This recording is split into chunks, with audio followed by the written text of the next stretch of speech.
Shara in the house. Mzee wa Buya Bwene, Mzee wa Buya Bwene Entertainment. Mapenzi ni raha, mapenzi ni furaha, lakini mapenzi yamekuwa machungu, mapenzi yamekuwa karaha, mapenzi yamebadilika kuwa simba, ukicheza yanakurarua. Last time. Haya mapenzi yanitesa sana ndani ya moyo wangu. Haya mapenzi yanitesa sana ndani ya moyo wangu. Niliyempenda aliingia sana ndani ya moyo wangu. Niliyempenda alizama sana ndani ya moyo wangu. Mapenzi. Jamani, mapenzi yamebadilika kuwa ni vita ndani.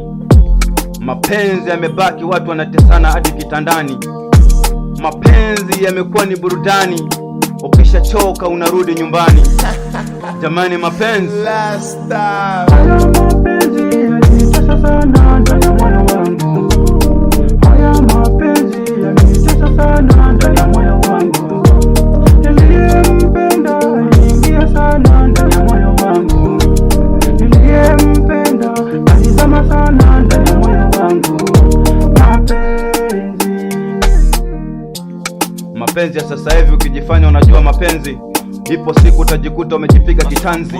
Mapenzi yamekuwa kitu hatari, mapenzi yamekuwa mnyama hatari porini, mapenzi yamekuwa kila kitu, mapenzi yamekuwa yakisimuliwa, hayana mwanzo wala mwisho. Mapenzi. Haya mapenzi yanitesa sana ndani ya moyo wangu. Haya mapenzi yanitesa sana ndani ya moyo wangu. Niliyempenda aliingia sana ndani ya moyo wangu.